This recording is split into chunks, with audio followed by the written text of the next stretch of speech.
현재 미국의 트럼프 대통령이 충격적인 성명을 발표했습니다.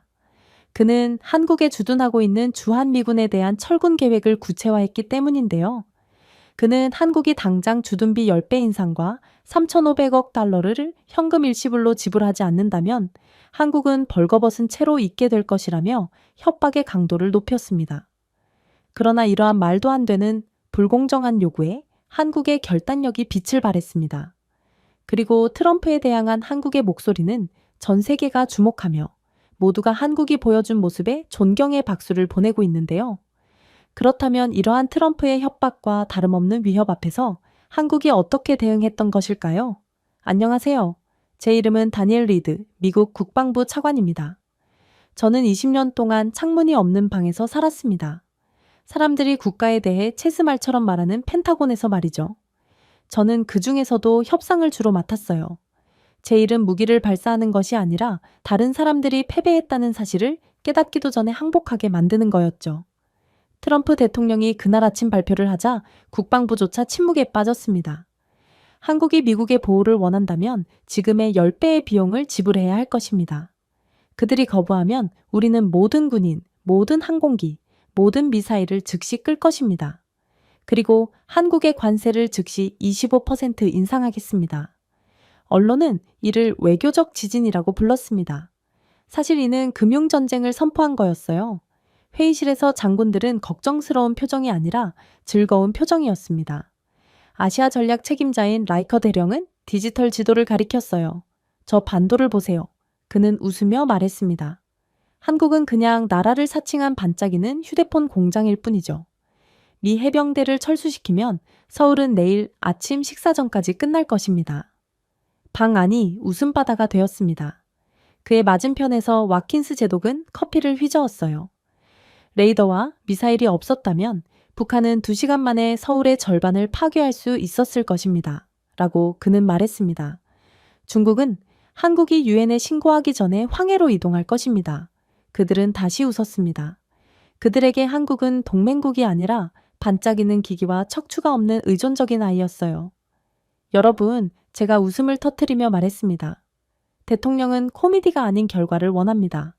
저는 철줄 작전이라고 표시된 빨간 폴더를 열었습니다. 우리는 한국의 부담 분담을 10배로 늘려야 합니다. 그들이 거부하면 자동차가 먼저, 반도체가 두 번째, 조선이 세 번째입니다. 관세로 보복하는 것이죠. 그래도 합의가 없으면 괌과 오키나와로 미군 병력을 재배치하는 3단계를 활성화하면 됩니다. 누군가 부드럽게 휘파람을 불었습니다. 그렇게 하면 한국은 기어갈 거예요. 그게 바로 그 생각이에요. 제가 대답했습니다. 두려움이 가장 빠른 선생님이죠. 그간의 제 경험상 그렇습니다. 재무부 장관은 몸을 앞으로 내밀었어요.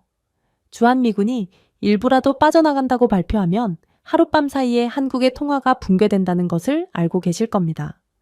외국인 투자자들은 도망치고 신용평가사들은 48시간 이내에 이를 무담보 영토라고 부를 것입니다. 저는 고개를 끄덕였어요. 정확해요. 그들은 미국의 보호가 호의가 아니라 산소라는 것을 이해할 것입니다. 그러자 굳은 장군들도 미소 짓게 만드는 부분이 나왔습니다. 태평양 함대 사령관 메갈렌 장군이 펜을 테이블에 두드리더군요. 이미 대피 계획이 있습니다. 라고 그는 말했습니다. 황혼의 장막이라고 합니다. 명령 후 48시간이 지나면 모든 미군 병력과 장비가 괌으로 남쪽으로 이동합니다. 72시간 후에는 공중 엄폐가 멈추죠.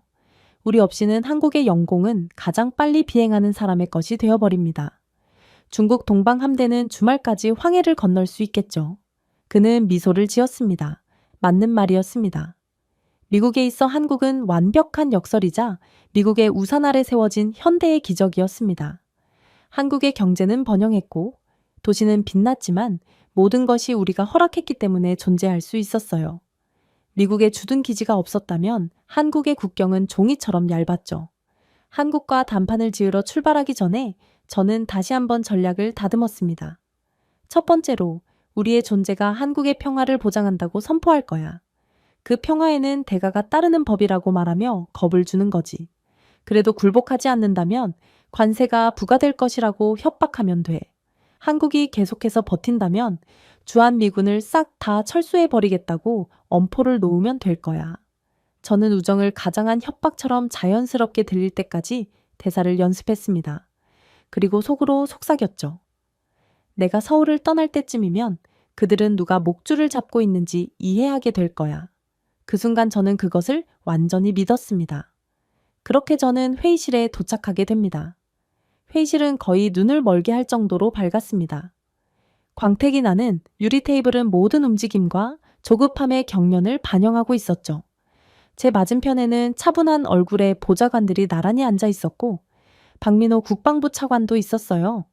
저는 유럽, 일본, 걸프만과 했던 것처럼 이번 협상을 주도할 준비가 되어 있었습니다. 이것은 감정에 관한 것이 아닙니다. 비용에 관한 것입니다. 유리에 부딪히는 종이 소리가 날카롭게 울려 퍼졌습니다. 미국은 70년 동안 이 반도를 지켜왔습니다. 이제 트럼프 대통령은 한국이 부담을 분담하기를 기대하고 있습니다. 공정하게 말이죠. 10배 인상이죠. 그게 새로운 기준입니다. 오랫동안 아무도 움직이지 않았습니다. 침묵은 두껍고 불편했어요. 그러자 박 차관은 천천히 시선을 들어 올렸습니다. 그의 표정은 분노가 아니라 다른 것이었어요. 실망에 가까운 것이었죠. 그는 손을 접고 조용히 말했습니다. 아니요, 리드 씨. 이건 비용의 문제가 아니에요. 이건 존중의 문제예요. 그 말은 칼날처럼 공중에 매달려 있었습니다. 저는 그가 자세히 설명하기를 기다렸지만 그는 대신 작은 리모컨을 두드릴 뿐이더군요. 조명이 어두워지고 회의실의 먼 벽이 파노라마 화면으로 변했습니다. 첫 번째 이미지는 2004년 이라크에서 촬영된 잿빛 혼란스러운 영상이었습니다. 미국 호송대가 IED에 치였습니다. 연기, 화재, 혼란. 그런 다음 혼란 속에서 어깨에 태극기를 두른 군인들이 프레임으로 뛰어들었습니다. 저곳은 이라크 나시리아입니다. 아시나요? 라고 박 차관은 조용히 말했습니다. 우리 자이툰 사단이 있었습니다. 미국의 요청으로 한국 해병대가 파견되었죠. 그리고 결국 우리가 그들을 철수시켰습니다. 싸움을 시작한 당신들이 아니라요. 영상에는 한국 군인들이 부상당한 미국인을 어떻게든 끌고 가며 총탄을 피해 자신의 몸으로 그를 가리는 장면이 담겨 있습니다. 그중 한 명은 다리에 총을 맞았지만 미국인이 안전할 때까지 대피를 거부했죠. 저는 자리를 옮겼습니다. 정말 인상적이네요. 저는 조심스럽게 말했습니다. 다음 클립이 나왔습니다. IT 2010년이었어요. 잔해와 먼지, 비명이 가득했죠. 이곳은 IT 포르토프랭스입니다. 82공수대 소속팀이 늦게 도착했습니다. 우리 한국인들은 이미 쓰러져 있는 병원에서 생존자들을 끌어내는 등 그곳에 있었어요. 그들은 72시간 연속으로 맨손으로 콘크리트를 파헤쳤습니다. 한국과 IT는 아무런 관계도 없어요. 그러나 우리는 동맹국 미국의 요청으로 목숨을 걸고 임무를 수행한 것입니다. 그리고 미국보다 성공적으로 임무를 완수했죠. 그는 저를 똑바로 쳐다보았습니다. 제 대표단은 안절부절 못했어요. 누군가 기침을 했습니다. 그러나 박 차관은 여전히 차분했어요. 뉴올리언스가 홍수로 익사했을 때도 우리는 그곳에 있었습니다. 카투사 엔지니어들은 페마팀 옆에서 무보수로 제 방을 재건했습니다. 코로나19 기간 동안에 우리는 당신의 항공기가 도착하기 전에 우한에서 시민들을 태우고 떠났습니다. 미국 측에서 낮은 잡음이 흘러나왔습니다. 우리 분석가 중 한 명이 그게 사실인가요? 라고 속삭였어요. 그러자 한국 보좌관은 부드럽게 대답했습니다. 기록 보관소에서 확인할 수 있습니다. 그러나 더욱 소름 돋는 점은 따로 있었어요. 다음 슬라이드가 나왔을 때였죠. 차갑고 수학적인 그래프였습니다. 당신은 분명 비용에 대해 말씀하고 있습니다. 라고 박 차관은 말했습니다. 당신들이 원하는 대로 하죠. 자, 비용을 보여드리겠습니다. 화면은 미국의 한국 원조와 한국의 미국 원조라는 두 열로 나뉘었어요.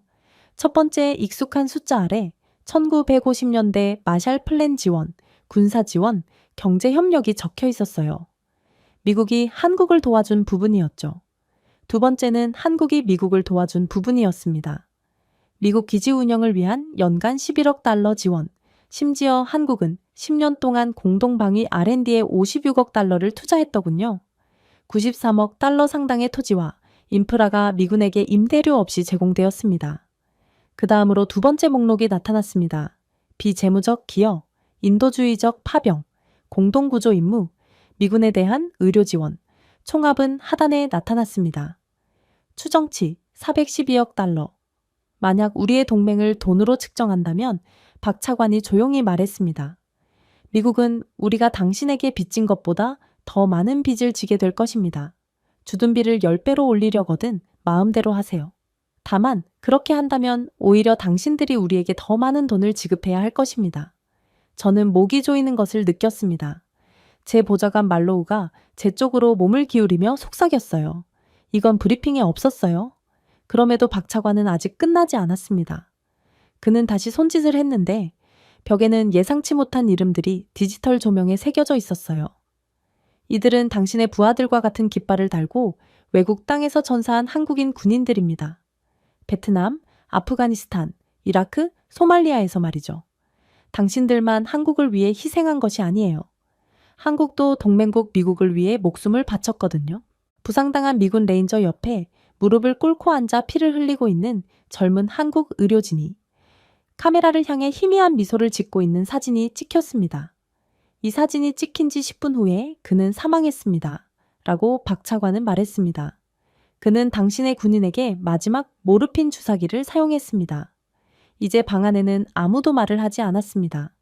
이제 침묵은 무겁고 후회스러운 다른 느낌이었죠. 그는 다시 제게 눈을 돌렸습니다. 리드 씨, 당신의 역할을 이해합니다.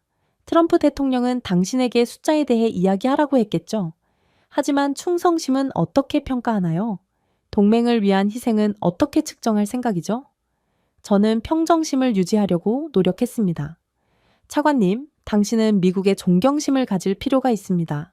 그러자 박 차관이 부드럽게 끼어들었어요. 존경은 바로 우리가 요구하는 것입니다. 우리는 감사를 요구하지 않죠.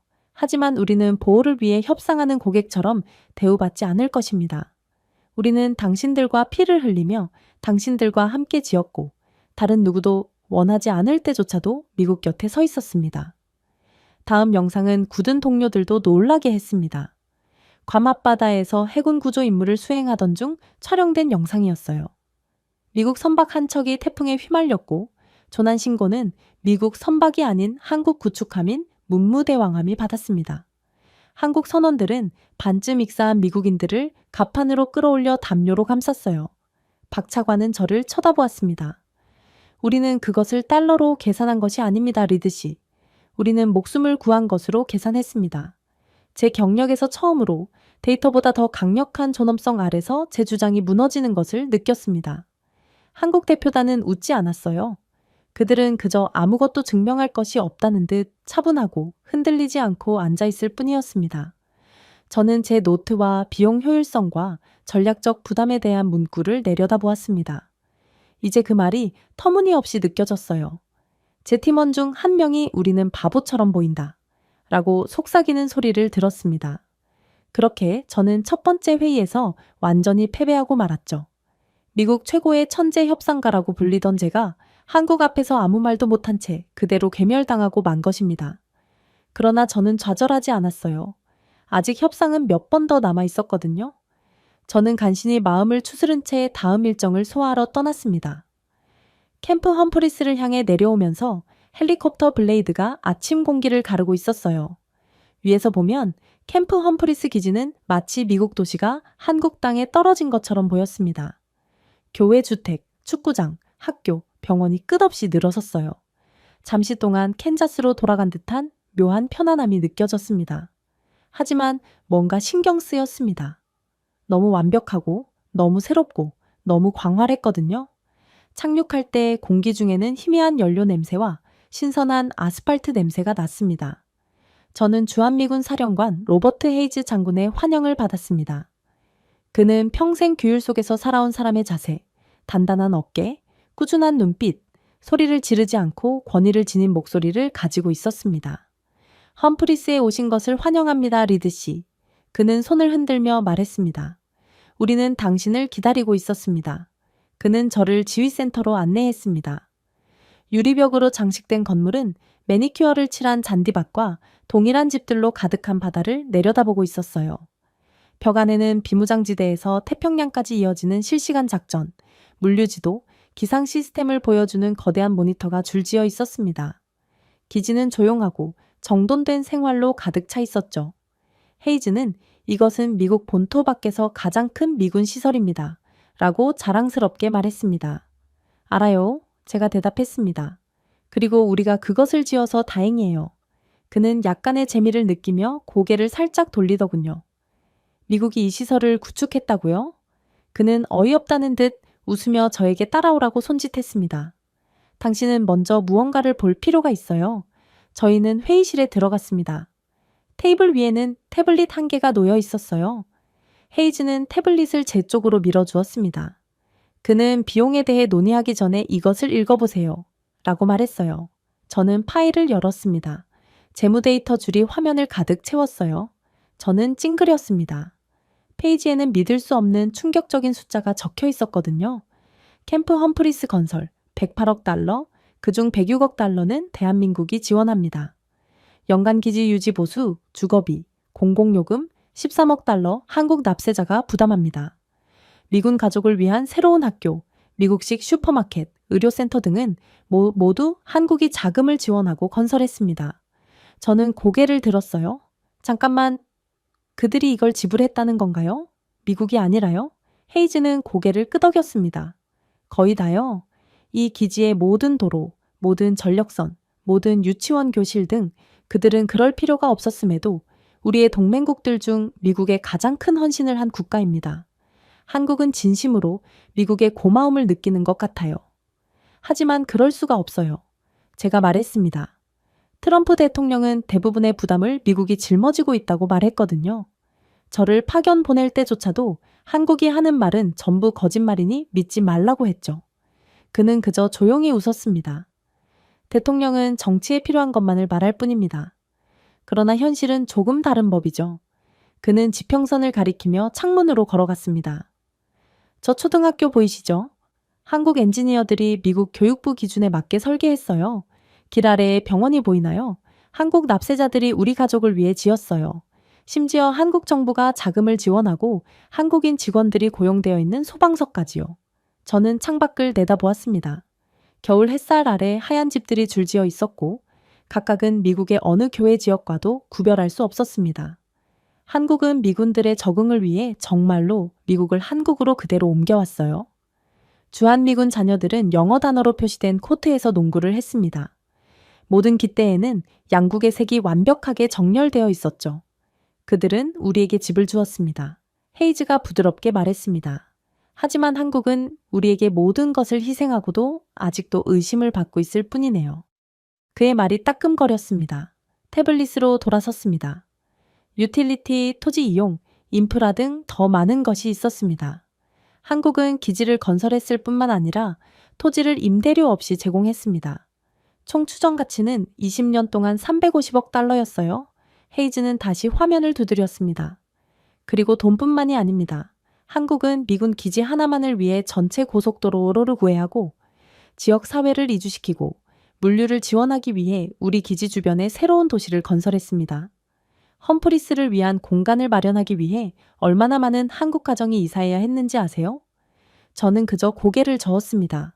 그는 조용히 말했습니다. 대부분은 소규모 농부들이었습니다. 한국 정부는 그들에게 보상했지만 사실 그들은 우리를 위해 땅을 포기한 거예요. 이 동맹을 위해서 말이죠. 그들은 전혀 항의하지 않았습니다. 평화를 위한 희생이라고 부르더군요. 저는 관자놀이를 문질렀습니다. 하지만 트럼프 대통령은 한국이 안보 무임승차를 한다고 했어요. 그는 제 말을 부드럽게 잘라냈습니다. 그는 사실이 아닌 거짓말만을 반복하고 있습니다. 한국은 우리가 가진 어떤 동맹국보다 더 많은 돈을 주고 더 많은 것들을 주고 희생합니다. 그럼에도 트럼프 대통령은 진짜 안보 무임승차국은 놔두고 한국만 공격하고 있어요. 저는 수치를 다시 살펴봤습니다.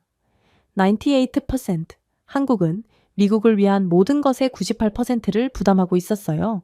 헤이즈는 저에게 다른 문서를 건네주었습니다. 이것은 지난 10년간의 수치입니다. 라고 그는 말하더군요. 평택, 오산, 대구 기지의 인프라 업그레이드, 총 기부금 187억 달러. 그는 잠시 말을 멈췄습니다. 독일이 미국 기지에 얼마나 기여하는지 아세요? 저는 고개를 저었습니다. 그중 약 5분의 1 정도입니다. 라고 그는 말했어요.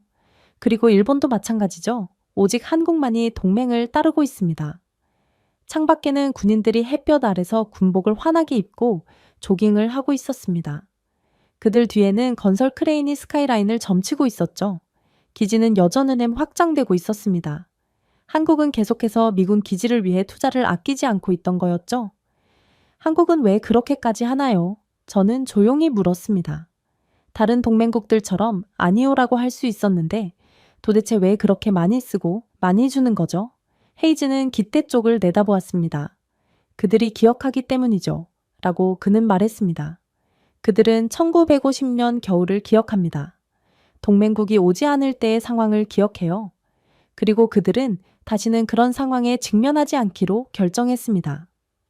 방 안의 공기가 무거워졌습니다. 죄책감에서 비롯된 것이 아니라 깨달음에서 비롯된 조용한 수치심에서 무언가 변화하는 것을 느꼈어요. 그리고 저는 한국에 대해 완전히 모르고 있었다는 생각에 완전히 바보가 된 느낌마저 들었죠. 그러나 정말로 충격적이었던 점은 따로 있었습니다. 제가 캠프 험프리스를 살펴보고 있을 때였어요. 제 맞은편에는 조지아 주 출신의 어깨가 넓은 흑인 병사 마커스 힐 하사가 앉아 있었습니다. 그는 놀라울 정도로 유창한 한국어로 식당 내의 젊은 한국인 웨이터와 웃고 있더군요. 제가 여기서 얼마나 오래 근무했는지 묻자 그는 미소를 지었습니다. 7년 동안 근무했습니다. 그는 시간이 지나면서 억양이 부드러워졌어요. 그리고 저는 한국에서 떠나지 않을 거예요. 한국에 재파견 오겠다는 말인가요? 제가 물었습니다. 그러자 그는 고개를 젓더군요. 아니요, 저는 여기 있을 거예요. 영원히요. 테이블이 조금 조용해졌습니다. 저는 이해가 안 가서 눈썹을 치켜 올렸어요. 도대체 세계 최강의 국가인 미국에서 태어났으면서 왜 한국 같은 국가에서 살겠다는 것인가요? 하지만 그의 다음 말은 저를 완전히 합주기로 만들었습니다. 저는 아프가니스탄, 폴란드, 독일 등 모든 곳에 배치되었어요. 하지만 다른 곳들은 집처럼 느껴지지 않았죠. 그런데 여기요? 그는 창문을 향해 손짓을 했습니다. 그곳에서 평택의 넌사인이 황혼을 배경으로 희미하게 빛나고 있었습니다. 여기서는 숨을 쉴 수 있어요. 한국인들은 아무도 저를 위험한 사람처럼 쳐다보지 않아요. 아무도 제 피부색 때문에 도망가지 않죠. 지하철에서 사람들은 저에게 미소를 짓습니다. 군복을 입고 지나가면 고개를 숙여요. 저는 예상보다 더 큰 충격을 받았습니다. 다른 사람들은 조용히 고개를 끄덕이더군요. 그중 한 명인 시몬스 상병이라는 젊은 헌병은 제 아내가 뭐라고 했는지 아세요? 그녀는 한국에서 우리 아이들을 키우고 싶다고 했어요. 그녀는 한국에서 완벽하게 안전하다고 느낍니다. 다시는 LA로 돌아가지 않겠다고 했어요. 라고 덧붙였습니다. 저는 찡그렸어요. 안전하다고? 휴전 국가인 한국이? 그는 웃으며 말했습니다. 저희 아이들은 자정에 공원에 걸어갈 수 있어요. 보호자도 없이 말이에요. 그래도 아무도 따라오지 않아요. 그는 덧붙였어요. 저는 미국에서 차까지 걸어가는 데만 해도 후추 스프레이를 가지고 다녔습니다. 당연히 밤에는 돌아다니지 않죠. 위험하거든요. 그러나 한국은 아이들조차 미국에서는 죽었다 깨어나도 못하는 행동들을 당연하다는 듯 할 수 있어요. 저희 주변에 몇몇 군인들이 알면서도 웃었습니다. 그중 한 명이 잔을 들었어요. 안전을 위해? 그는 농담 반쯤 하며 말했고 모두가 보리차 컵을 딱딱 소리를 냈습니다. 저는 나중에 디저트를 먹으며 한나라는 한국계 미국인 통역사 옆에 앉았습니다. 그녀는 텍사스에서 자랐지만 육군에서 일하기 위해 한국으로 이주했다고 했어요. 얼마나 많은 사람들이 남아있는지 알면 놀라실 겁니다. 라고 그녀는 말했습니다. 이곳에는 영어를 가르치는 전직 미군 해병대원, 소규모 사업을 운영하는 미 공군 장교, 심지어 떠나지 않는 미군 대령 몇 명도 있습니다. 그녀는 휴대폰을 들어 올려 현재 한국의 영주권을 가진 미군 제향군인이 2,000명이 넘습니다. 라는 기사를 보여주었습니다. 헤드라인은 초현실적으로 느껴졌어요. 제복을 입은 남성들이 한국인 아내 옆에 서 있었어요. 도대체 왜죠? 저는 조용히 물었습니다. 한나는 미소를 짓더군요. 한국은 미국이 진작에 잊은 존엄성을 돌려주기 때문입니다. 창밖에는 따뜻한 불빛 아래 도시가 부드럽게 진동했어요. 미국처럼 사이렌도 없고 소리도 지르지 않으며 혼돈도 없었습니다. 버스가 제 시간에 도착하는 소리, 횡단보도 삐소리가 완벽하게 동기화되는 등 희미한 질서의 리듬이 들렸어요.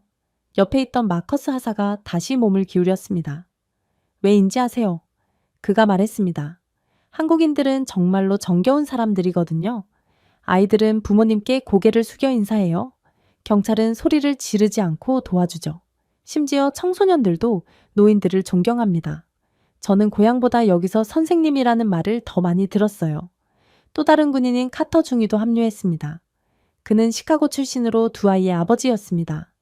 우리는 파견이 끝난 후 다시 돌아갈 계획이었어요. 라고 그는 말했어요. 하지만 제 딸은 우리가 돌아갈 거라고 말했을 때 울었습니다. 딸은 아빠, 왜 모두가 친절한 곳을 떠나나요? 라고 물었습니다. 이에 대해 어떻게 생각하시나요? 방안은 다시 웃음으로 가득 찼지만 그 이면에는 진심이 담겨 있었습니다. 한국에서는, 미국에서는 초등학교에서조차도 매우 흔한 총기 범죄, 약물 범죄 등이 아예 없다고 하더군요. 그러니까 이들은 한국을 낭만화하는 것이 아니라 작은 몸짓으로도 볼 수 있는 진짜를 묘사하고 있는 거였습니다. 카터는 계속해서 말했어요. 미국에서 저는 병원비를 지불하는 것에 대해 걱정하곤 했어요. 여기 한국에서는 제 아들이 팔이 부러졌고 그들은 바로 그를 치료했어요. 보험 싸움도 없고 서류 작업도 없었죠. 그들은 그냥 아들을 고쳐주며 걱정하지 마세요라고 말했어요. 실제로 걱정할 필요가 없었죠. 병원비는 무척이나 저렴했거든요. 미국에서는 팔이 부러져도 비싼 의료비 때문에 참아야 하는데 한국은 완전히 다른 국가였어요. 그는 숨을 내쉬었습니다. 그리고 그때 깨달았죠. 이 나라는 서류 작업보다 사람을 더 소중히 여깁니다. 미국과는 정반대의 나라라는 거죠. 제 옆에 앉아있던 장군, 라이트 대령이라는 노인이 천천히 고개를 끄덕였습니다. 오산에 사는 제 이웃은 은퇴한 미군 소령입니다. 그는 수원 외곽에 작은 농장을 하나 샀더군요.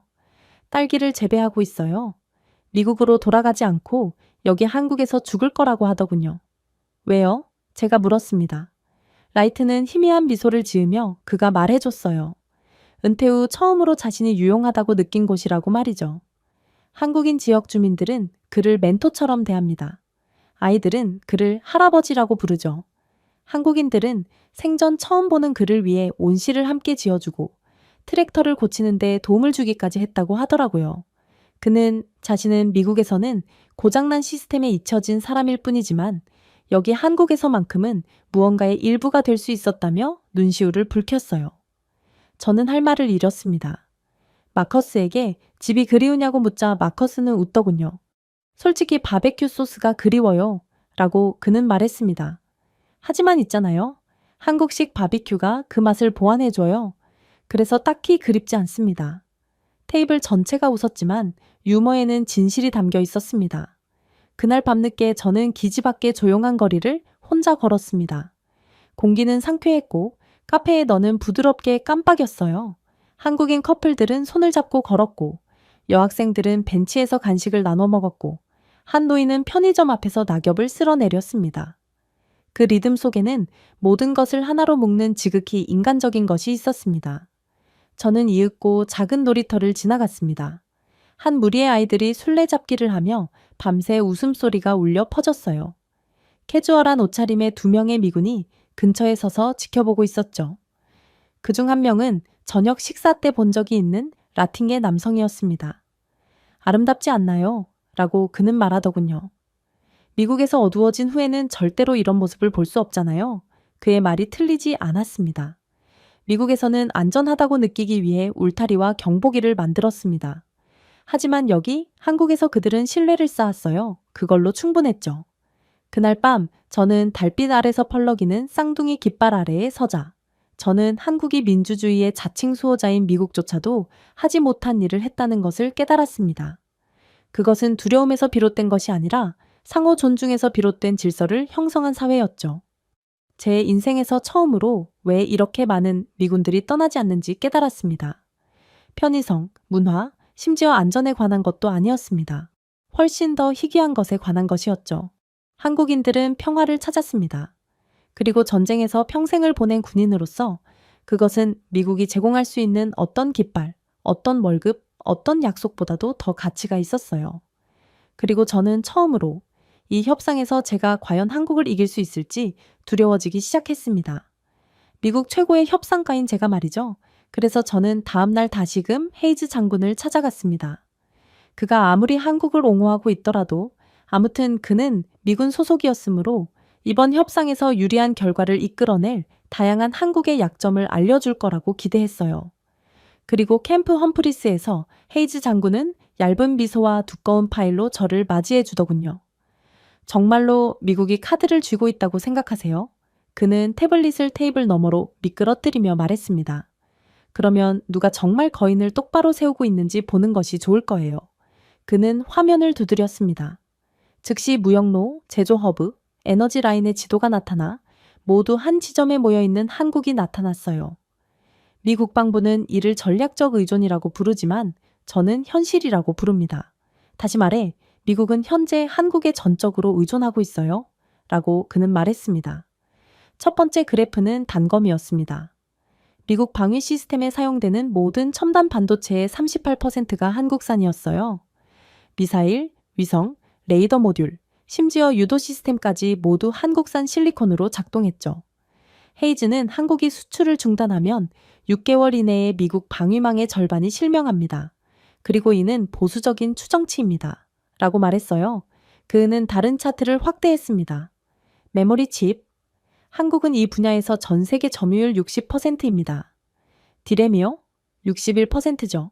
국방 디스플레이용 올레드 패널은 34%입니다. 그리고 이는 당연히 미국 국내 생산으로 대체할 수 없습니다. 아직 한국의 기술력을 따라오려면 멀었거든요. 저는 찡그렸습니다. 그럼 왜 우리가 그들을 협박하는 거죠? 우리의 협박에 한국이 기분이 상한다면 그대로 미국에 대한 공급을 끊으면 어쩌려고 그러는 겁니까? 그러자 그는 짧은 웃음을 지었습니다. 트럼프 대통령은 여전히 오만이 전략이라고 믿기 때문입니다. 그러나 더욱 충격적이었던 부분은 따로 있었어요. 그건 바로 다음 슬라이드인 리튬 배터리였습니다. 고밀도 방산 배터리의 91%와 전기차 인프라의 80%가 한국 기업에 의존하고 있습니다. SK, LG, 삼성, 모든 F-35, 보조셀, 모든 해군 드론, 모든 위성에 그들의 이름이 적혀 있어요. 아이러니를 원하시나요? 테슬라가 미국보다 더 한국적입니다. 그들은 한국 기술에 더욱 의존하고 있죠. 한국 없이는 테슬라도 없는 것입니다. 그는 앞으로 기울였어요. 한국의 공급이 중단되면 미국 드론이 하늘에서 떨어지고 멋진 전기 차량이 박물관 작품이 됩니다. 저는 악마의 옹호자 역할을 하려고 노력했습니다. 하지만 일본이나 대만으로 옮길 수는 없을까요? 분명 한국만이 이 역할을 수행할 수 있는 건 아닐 거예요. 제 말에 그는 거의 비웃을 뻔했습니다. 일본은 한국에 비해 2세대 뒤처져 있고 대만은 파운드리 공정이 전부예요. 한국의 역할을 대신 수행할 수 없습니다. 한국은 단순한 공급업체가 아니라 설계자입니다. 그러니 한국이 만든 칩이 없으면 메이드 인 아메리카는 존재하지 않는 것이죠. 다시 부산에서 롱비치, 시애틀, 샌디에이고까지 이어지는 해운 항로의 그물망으로 바뀌었습니다.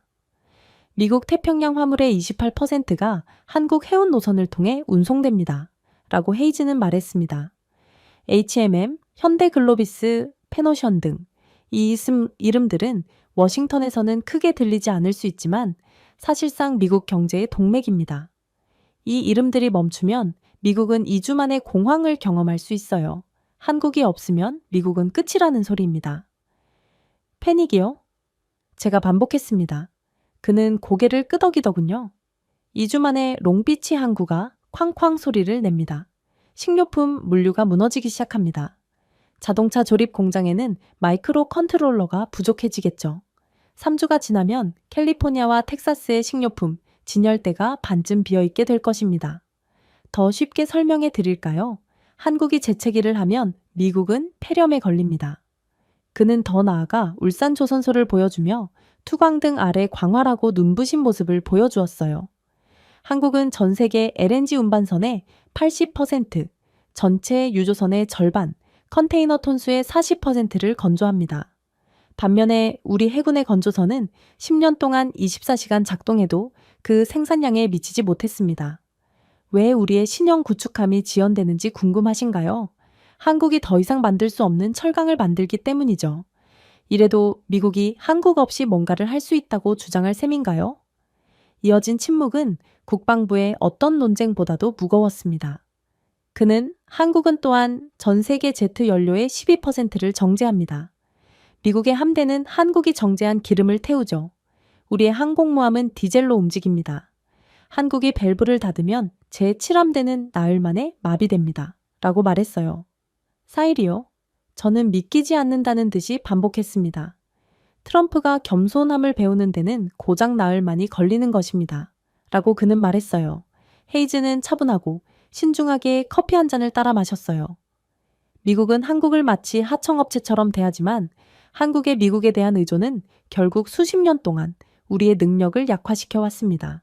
심지어 미국의 사이버 보안은 한국 기술로 작동하죠.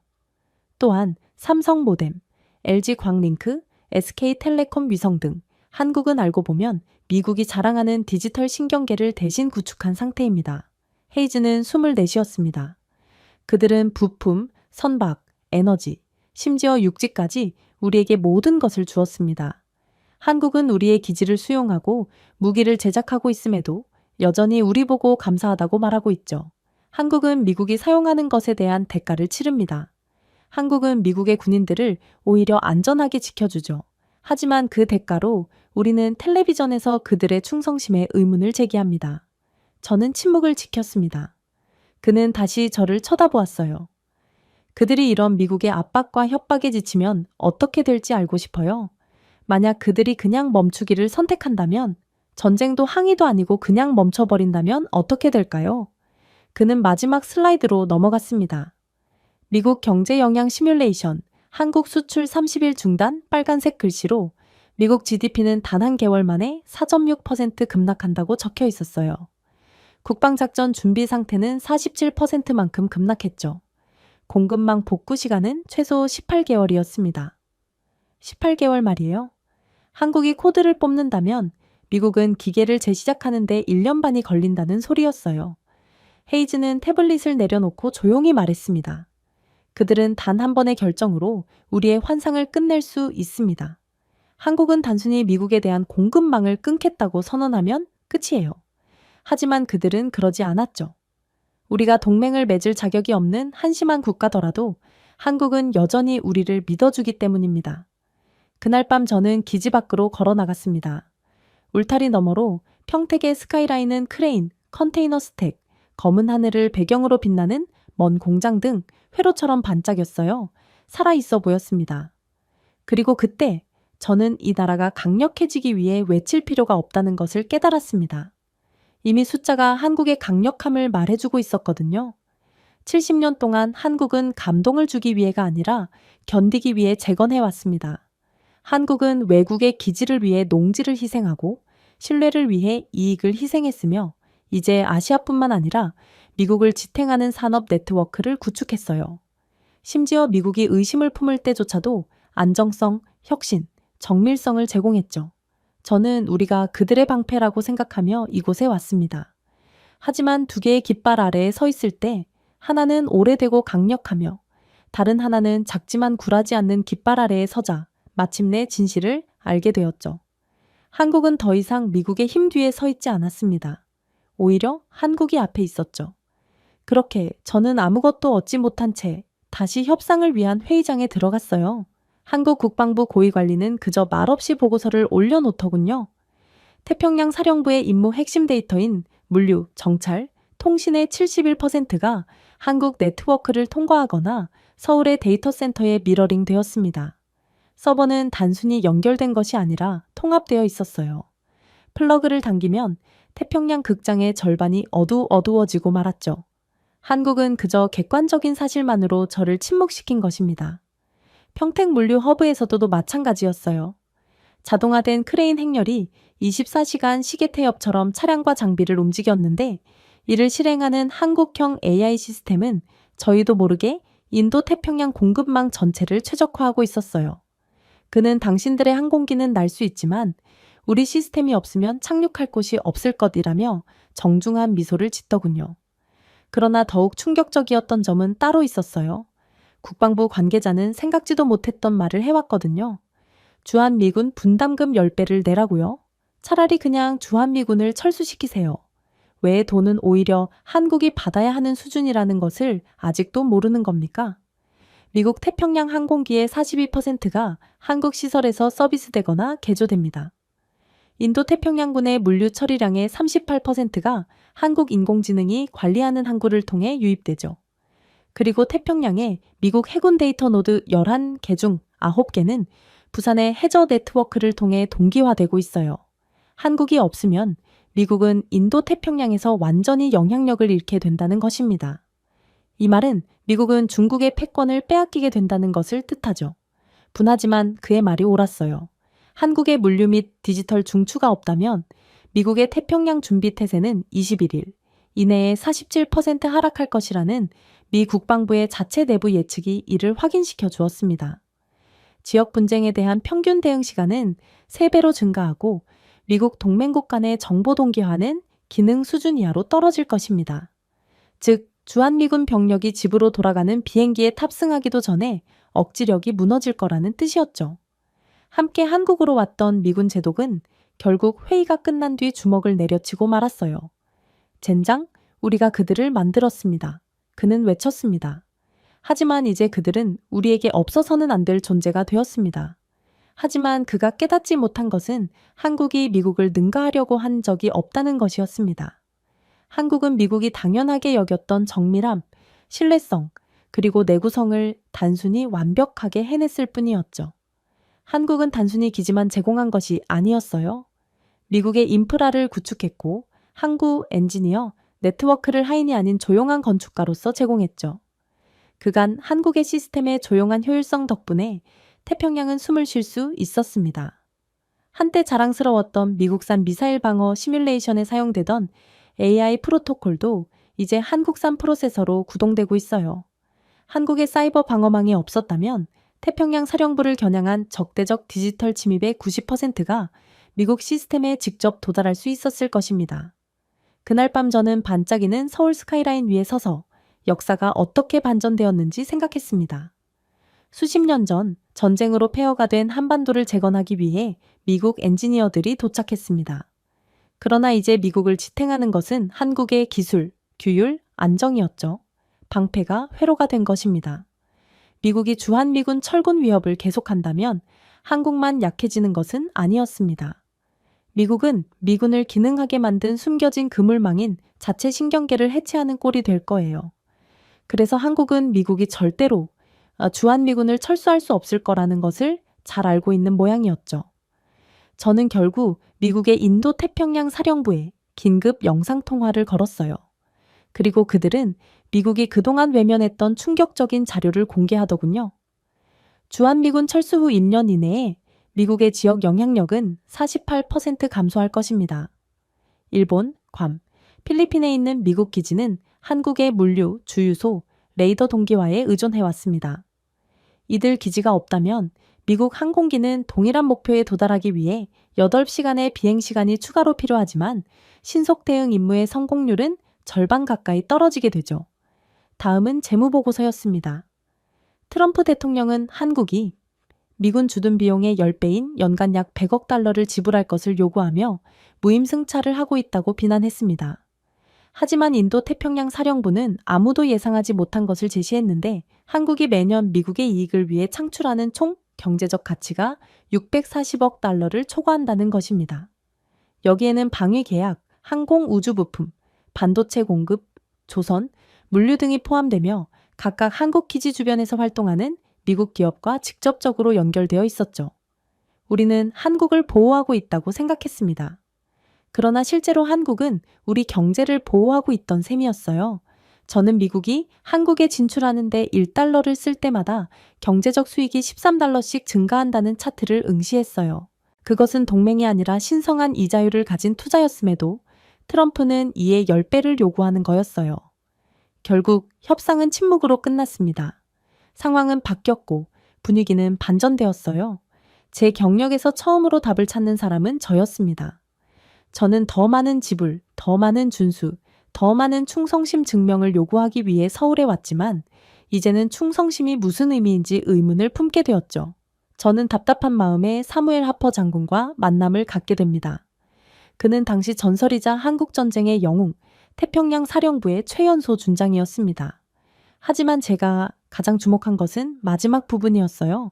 그는 미국으로 돌아가지 않았습니다. 그는 40여 년 전 한국에서 은퇴했고 지금도 계속해서 한국에서 살고 있거든요. 저는 기차를 타고 그가 살고 있다고 전해지는 해안마을 속초로 갔습니다.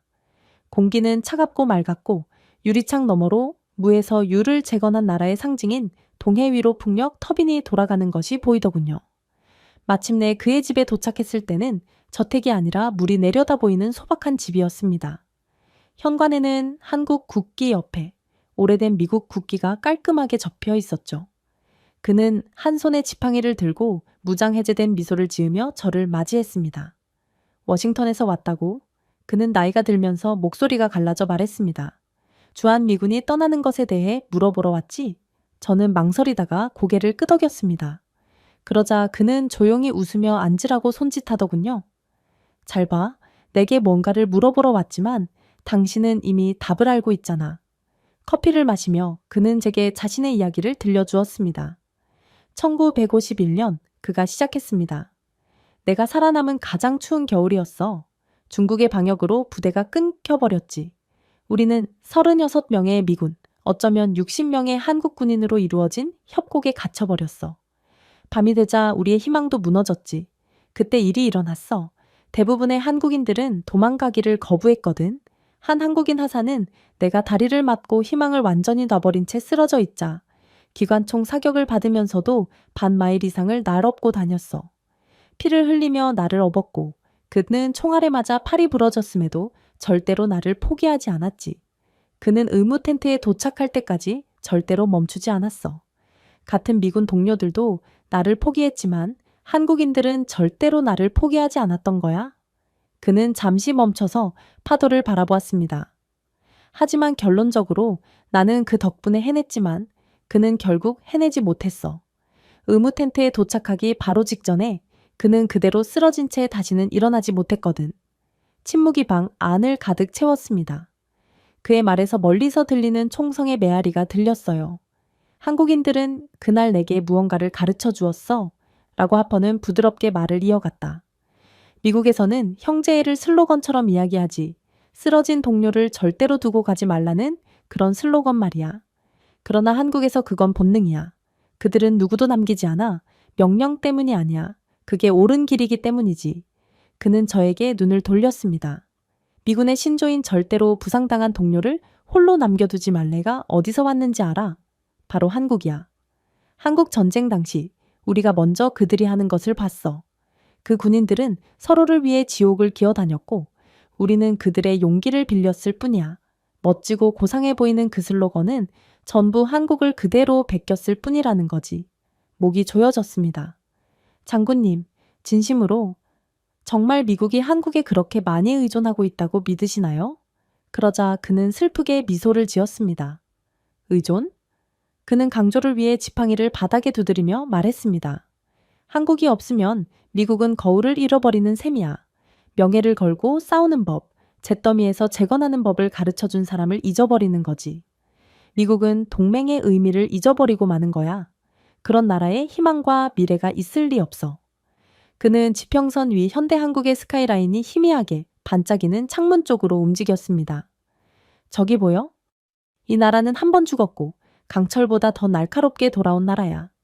그들은 동정을 구하지 않아. 그들은 그저 묵묵히 건설할 뿐이지. 그래서 이들이 혁신하는 거야. 한국인들은 온 국민이 함께 공유하거든. 말해봐. 도대체 어느 국가에서 그런 충성심이 찬란함에 쌓여 있지? 대답하려고 했지만 아무것도 나오지 않았습니다.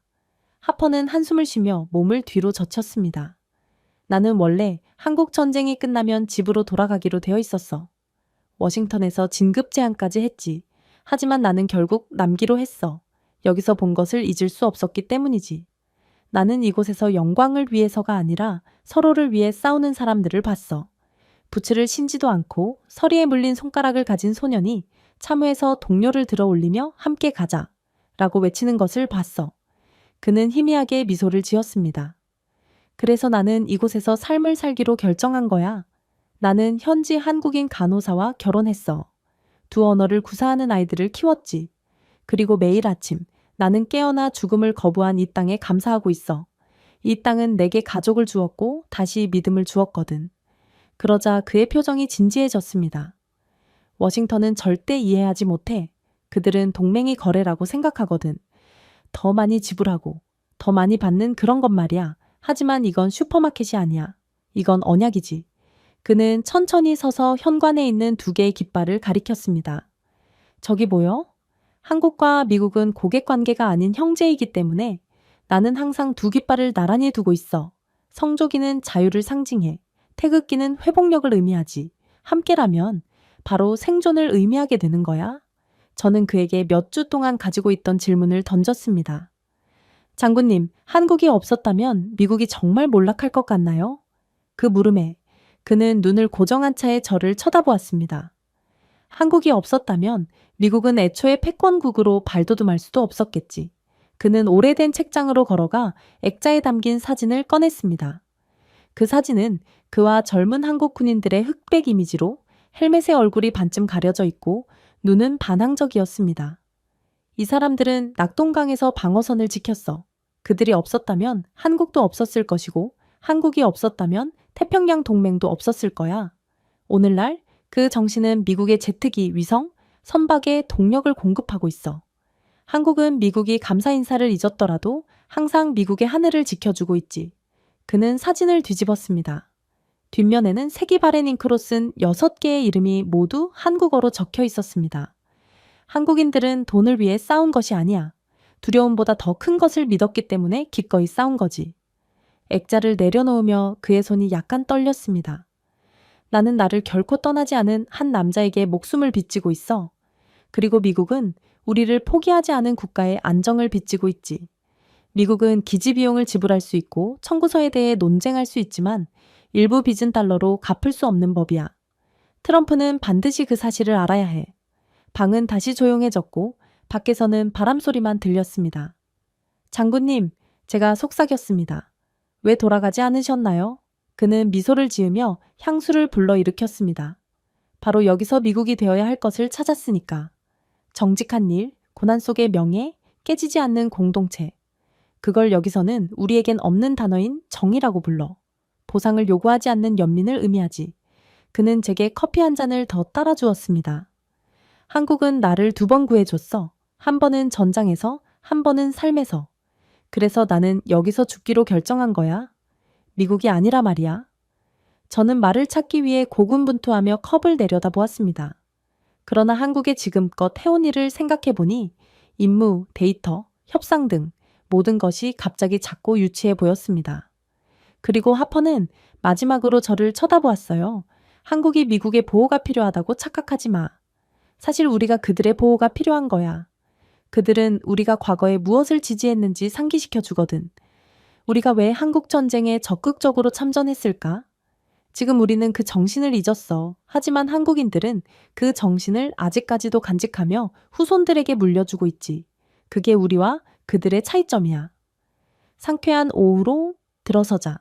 저는 함께 숨을 쉬는 듯 완벽한 리듬으로 펄럭이는 쌍둥이 깃발이 있는 현관을 돌아보았습니다.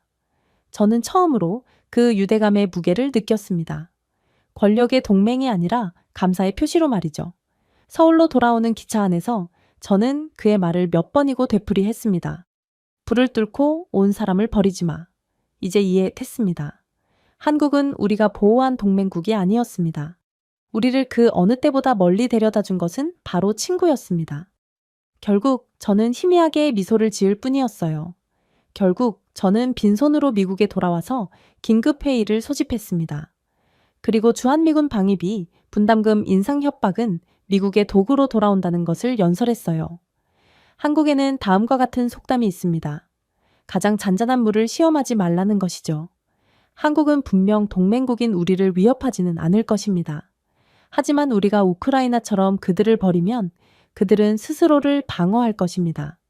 이미 트럼프 대통령이 한국의 핵무기 개발에 대한 당위성을 주지 않았습니까? 트럼프 대통령은 주한미군은 전부 철수시킬 테니 한국은 알아서 핵무기를 개발한 뒤 스스로를 지키라고 말했잖아요. 그리고 트럼프 대통령이 현재 동맹국인 한국을 협박하며 압박하는 지금 전 세계는 한국의 핵무장에 암묵적인 동의표를 던지고 있어요. 도대체 이들의 스스로를 지키기 위한 핵무장을 어떻게 막을 거죠? 저는 테이블을 두드렸습니다. 그들은 러시아 바로 아래의 세계 군사력에서 5위를 차지하고 있습니다. 58만 명의 병력, 4,000대 이상의 탱크, 600대 이상의 전투기, 그리고 나토 밖에서 세계에서 가장 진보된 방공 통합 시스템을 유지하고 있죠. 한국의 K2 블랙팬서 탱크는 가속도와 지형 성능 면에서 우리의 M1 에이브럼스를 능가합니다. 그들의 KF-21 스텔스 전투기는 곧 대량 생산에 도달할 예정입니다. 방위산업 수출은 5년 만에 3배로 증가하여 현재 연간 170억 달러가 넘는 상태예요. 이런 나라를 우리의 아래로 취급하는 건 그야말로 스스로 목숨을 끊는 행위와 같아요. 상원 의원들은 불편하게 자리를 옮겼습니다. 방 안에 불안한 물결이 흐르는 것을 느낄 수 있었죠. 보세요. 그들 중 한 명이 마침내 말했습니다. 한국이 그럴 수 있다 해도 우리는 그들을 내버려둘 수 없습니다. 핵한국은 아시아를 불안정하게 만들 것입니다. 중국을 도발하고 일본을 도발하겠죠. 저는 그의 말을 끊었습니다. 그래서 대안이 무엇일까요? 우크라이나에 무기를 보내는 동안 그들이 우리에게 의존하도록 내버려 둘까요? 우리는 그들에게 보호를 약속하면서도 우리의 광학을 우선시하고 있어요. 이제 한국은 진실을 보았습니다. 한국은 미국이 자신들을 핵 위협으로부터 지켜주기 위해 미국의 영토를 포기하지 않을 거라는 것을 아주 잘 알게 되었어요. 그리고 저도 마찬가지입니다.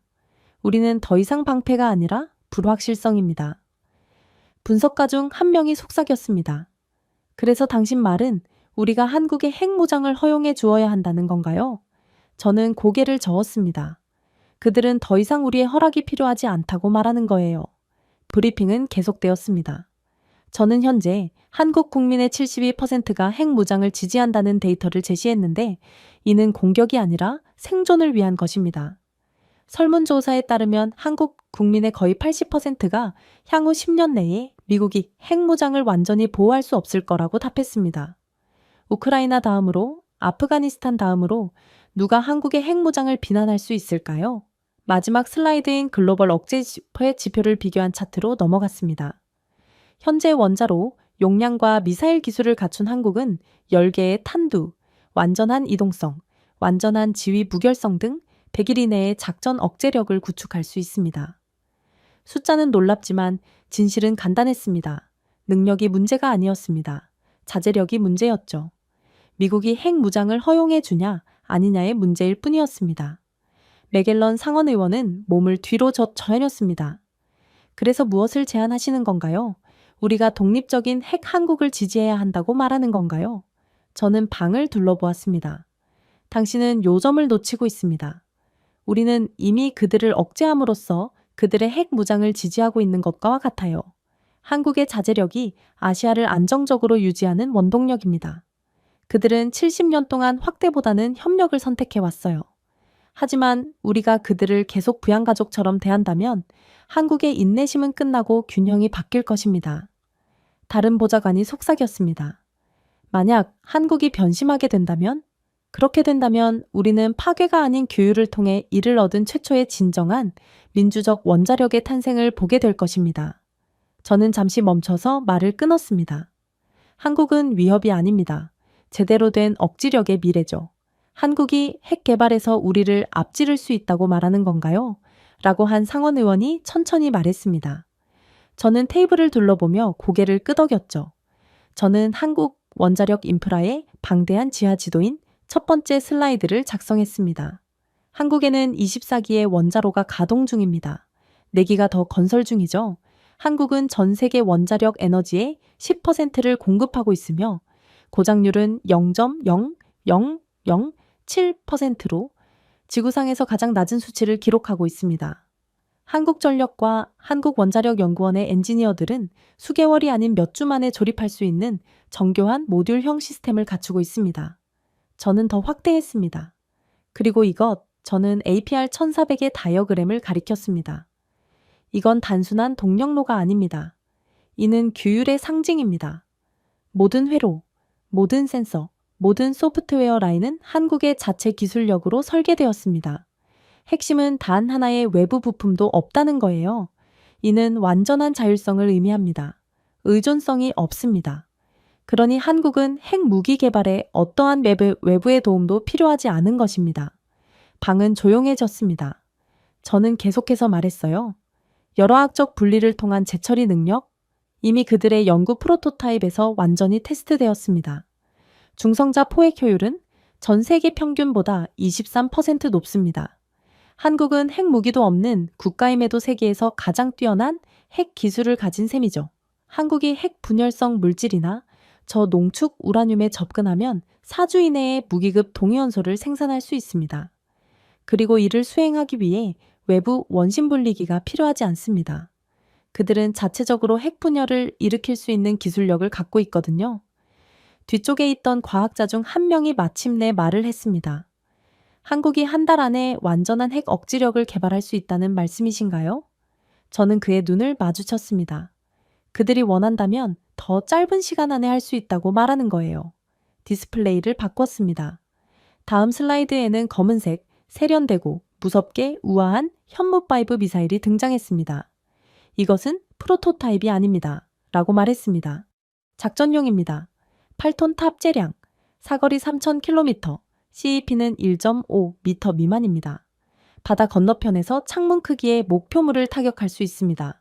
누군가가 중얼거렸습니다. 저기는 대륙강 근처예요. 저는 고개를 끄덕였습니다. 그리고 이건 그들의 가장 인상적인 무기도 아닙니다. 한화와 LIG 넥스원이 구축한 이 유도 시스템은 대기 왜곡을 기반으로 실시간으로 재조정하는 AI 기반 관성 보정을 사용합니다. GPS가 필요하지 않아요.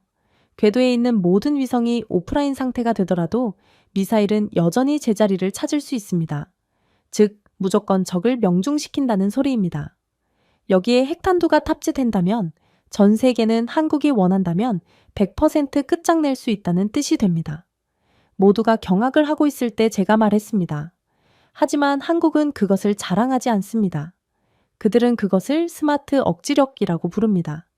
조용한 전력과 통제된 전력을 뜻하죠. 상원 의원 중 한 명이 목소리를 낮추며 물었습니다. 하지만 중국이나 미국이 그에 맞설 수 있을까요? 저는 희미하게 미소를 지었어요. 하드웨어는 복사할 수 있습니다. 그러나 소프트웨어를 복사할 수는 없죠. 결국 한국이 핵무장을 한다면 아무도 그들을 따라잡을 수 없게 될 것입니다. 그렇게 되도록 이미 한국은 준비해오고 있었거든요. 혼란이 그들의 얼굴 전체에 퍼졌습니다. 한국의 힘은 기계에서 나오는 것이 아닙니다. 사고방식에서 비롯됩니다. 정밀함, 규율, 당열. 이것은 유행어가 아니라 그들의 운영체제예요. 완벽을 도덕적 의무로 여기는 사람들의 효율성을 재현할 수는 없습니다. 그리고 저는 이젠 핵무장한 한국이 전 세계에 의미하는 바를 알려주기 시작했습니다. 한국이 핵 능력을 보유할 수 있는 순간부터 세계의 분위기는 바뀌게 됩니다. 한때 아시아의 변동성에 대해 조심스러웠던 투자자들은 한국을 새로운 앵커 국가라고 부르기 시작하겠죠. 골드만삭스의 기밀 보고서는 한국이 핵 억지력을 공식화하면 국가 신용 등급이 순식간에 트리플 A로 뛰어오를 것이라는 추정을 금융권을 통해 유포했습니다. 단일 회계 연도 내 자본 유입은 4,800억 달러 증가할 수 있습니다. 왜 그럴까요? 억지력은 영구성을 의미하기 때문입니다. 안전성을 뜻하죠. 시장은 무엇보다도 안전을 신뢰합니다. 그리고 한국 정도의 신뢰를 얻은 나라는 그간 하나도 없었습니다. 저는 워싱턴에서 연구했던 기밀 경제 브리핑을 보여주었습니다. 이 예측은 놀랍습니다. 핵 능력을 확보한 지 5년 이내에 한국의 GDP는 2조 1천억 달러에서 3조 3천억 달러로 확대될 수 있습니다. 수출 규모는 40% 증가하겠죠. 국방 수출은 260% 증가했습니다. 글로벌 산업이 더 이상 위협받을 수 없는 국가의 닻을 내리면서 수년간 정체되었던 외국인 직접 투자가 다시 급증할 것입니다. 한국은 지정학적으로 불안정한 위치 때문에 세계에서 가장 큰 손해를 보던 나라였기에 그러한 위험성에서 해소되면 가장 큰 이익을 보게 되는 것이죠. 지정학적으로 균형은 지구가 움직이는 것처럼 기울어질 것입니다. 인도 태평양에서는 일본, 대만, 베트남, 필리핀 등 모든 지역 강대국이 한국의 억지력 방패를 중심으로 궤도를 돌겠죠. 더 이상 강대국의 주변부가 아닌 한국은 아시아 방위 아키텍처의 중력 중심이 될 것입니다. 랜드 코퍼레이션의 전문가들은 향후 태평양 방위 협력의 70%가 한국의 지휘체계, 물류 또는 사이버 인프라에 의존할 것이라고 예측하기도 했어요. 물론 외교도 바뀔 것입니다. 한때 한국의 절제를 유지하라 라고 압박했던 국가들이 갑자기 동맹을 맺으려고 줄을 서게 되겠죠. 대서양 이사회가 실시한 가상의 UN 여론조사에서 비동맹국의 78%가 현재 어떤 핵 보유국보다 한국의 핵 관리를 신뢰할 것이라고 답했습니다. 그 이유는 무엇일까요? 침략도, 식민지, 야망도, 권력의 부패도 없는 한국의 기록 때문입니다. 전 세계에서 오직 한국만이 갖고 있는 깨끗한 이력이죠. 결국 나토도 전환할 것입니다. 브뤼셀 분석가들은 이미 한국을 유럽에서 가장 신뢰할 수 있는 아시아 파트너라고 묘사하고 있어요. 프랑스와 영국은 오랫동안 확산을 우려해왔지만 이제는 한국의 억지력을 중국과 북한에 대한 안정화 세력으로 개인적으로 보고 있습니다. 한 시뮬레이션에서 유럽 에너지 시장은 한국의 무역 및 방위 파이프라인을 핵 확보로 모델링했을 때 17%의 위험 감소를 보였어요. 하지만 가장 놀라운 변화는 따로 있습니다. 그건 바로 경제적인 부분이죠. 한화, LIG 넥스원, 현대로템 등 한국의 방산 대기업들은 첨단 AI, 정밀 유도 핵 억지력 기술을 록히드 마틴과 경쟁하는 수출 패키지에 통합할 것입니다. 유럽이나 중동의 잠수함을 한 척만 매각해도 120억 달러가 넘을 수 있어요. 글로벌 방산 박람회는 더 이상 미국과 프랑스 부스가 중심이 아니게 될 것입니다. 한국이 바로 이제 중심이 되겠죠. 물론 동시에 한국의 민간 산업도 번성할 것입니다. 원자력 능력은 무기일 뿐만 아니라 엔지니어링 숙달의 상징이기도 합니다.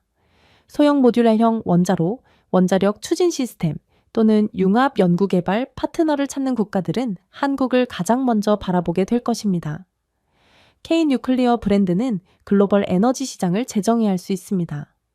10년 안에 한국은 전 세계 민간 원자력 인프라 계약의 22%를 확보할 수 있게 되겠죠. 모두가 경악했습니다. 하지만 이건 세계 모든 전문가들의 견해에서 나온 객관적인 사실이었어요. 실제로 저는 제네바의 한 무역 분석객에 어떻게 그게 가능한지 물은 적이 있습니다. 그러자 그는 그저 웃더군요. 모두가 신뢰하는 것은 한국뿐이니까요. 서방은 중국의 확장을 두려워합니다. 동방은 러시아의 통제권을 불신하죠. 하지만 한국은 정복 없이 건설합니다. 그래서 가장 큰 이익을 보는 거죠. 하지만 더욱 소름 돋는 점은 따로 있었어요. 정치적으로 이러한 변화는 엄청난 일이 될 것이기 때문이죠. 모든 초강대국은 핵 보유국을 친절하게 대하는 것이 아니라 신중하게 대하거든요. 그리고 신중함은 존중을 가져옵니다. 한국이 그 능력을 발휘한다면 서구권 국가들의 시대는 끝납니다. 더 이상 군대 분담금 요구도 없고 거만한 보호자 이야기도 없게 됩니다. 미국은 수호자가 아닌 평등하게 협상하게 되겠죠. 의회 연구소의 내부 브리핑은 이를 직설적으로 설명하기도 했어요. 한국이 신뢰할 수 있는 핵 억지력을 달성하려면 미국은 재보정을 해야 합니다. 철수나 강압은 동맹 유지보다 10배 이상의 비용이 듭니다. 오랫동안 미국의 지배력을 상징하던 달러조차도 아시아 안보 무역 합의에서 원화에 밀리게 됩니다. 경제학자들은 핵 정상화 이후 10년 이내에 원화가 지역 방위 거래의 8%를 차지할 수 있을 것으로 예상했는데 이는 현재 거의 제로 수준에서 증가한 수치입니다. 이러한 신뢰와 기술을 바탕으로 부산, 두바이, 싱가포르를 잇는 한국 금융권이 형성될 수 있죠. 사실 저는 말을 하면서도 한국에 대한 존경심을 느낄 뿐이었어요. 전 세계는 오랫동안 핵이라는 단어를 두려워해왔습니다. 하지만 한국의 맥락에서는 다른 의미를 담고 있어요. 70년 동안 이 나라는 타인의 힘에 의존하고 보호를 구걸하며 다른 사람의 힘의 그늘에서 살아야 했습니다. 그러나 이제 한국이 절대적으로 방어할 수 있는 순간은 단순히 전략을 다시 쓰는 것이 아니라 역사를 다시 쓸 것입니다. 그것이 바로 워싱턴과 베이징 모두를 두렵게 하는 이유였어요. 미국 관찰자로서 제 자리에서 대부분의 동료들이 인정하지 않는 것이 무엇인지 알 수 있습니다. 미국은 두려움을 바탕으로 권력 시스템을 구축했지만 한국은 신뢰성을 바탕으로 권력 시스템을 구축했거든요. 그게 바로 한국과 미국의 차이였습니다. 그리고 한국이 기회 한 번에 미국을 능가할 수 있는 이유였죠. 제가 준비해온 내용은 여기까지입니다.